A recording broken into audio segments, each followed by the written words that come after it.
Magandang araw mga bata! Ako nga pala si Ate Geraldine, ang maghahayag sa inyo ng isang kwentong pambata. Ang kwento natin ngayon ay si Pagong at si Matsing.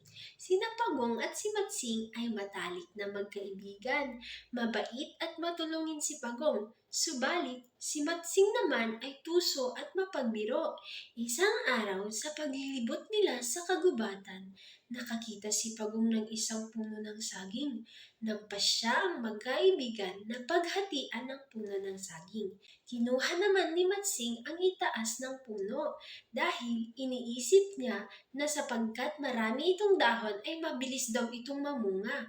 Kinuha naman ni Pagong ang naiwang ibabang bahaging may ugat. Inalagaan ni Pagong ang kanyang halaman. Araw-araw niya itong dinidiligan at nilalagyan ng pataba ang lupa. Ganon din ang ginawa ni Matsing. Subalit, makalipas ang isang linggo, nalanta ang tanim na saging ni Matsing. Si Pagong naman ay tuwang-tuwa nang makitang umuusbong ang dahon ng puno ng saging. Lalo nitong inalagaan ng tanim hanggang sa mamunga ng hitik na hitik. Nainggit si Matsing nang makita ang bunga ng saging ni Pagong. Hindi naglaon, nagyaya si Matsing na kainin na ang bunga ng puno ng saging. Pumayag naman ito, ngunit hindi makaakyat si Pagong. Kung kaya't nangako si Matsing na siya na lamang ang aakyat at lalaglagan na lamang ito ng bunga ng saging. Si Pagong naman ay pumayag. Subalit, nang makarating na sa taas ng puno si Pagong, ay kinain niya lahat ng bunga ng saging. Wala itong itinira para kay Pagong at nakatulog na rin ito sa sobra niyang kabusugan. Galit na galit si Pagong kay Matsing sa ginawa ito sa kanya. Kung kaya, kumuha siya ng tinik at itinilim niya ito sa ilalim ng puno ng saging. Nang magising si Matsing ay nakita niya ang mga tinik sa ilalim ng puno ng saging, kaya't humingi ito ng tulong kay Pagong. Ngunit tumangging tumulong si Pagong at iniwan na lamang ito doon si Matsing.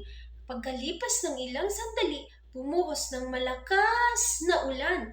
Walang nagawa si Matsing kundi bumaba sa puno ng saging. Sa kanyang pagbaba ay nasaktan siya sa mga tinik na nakatusok sa puno ng saging.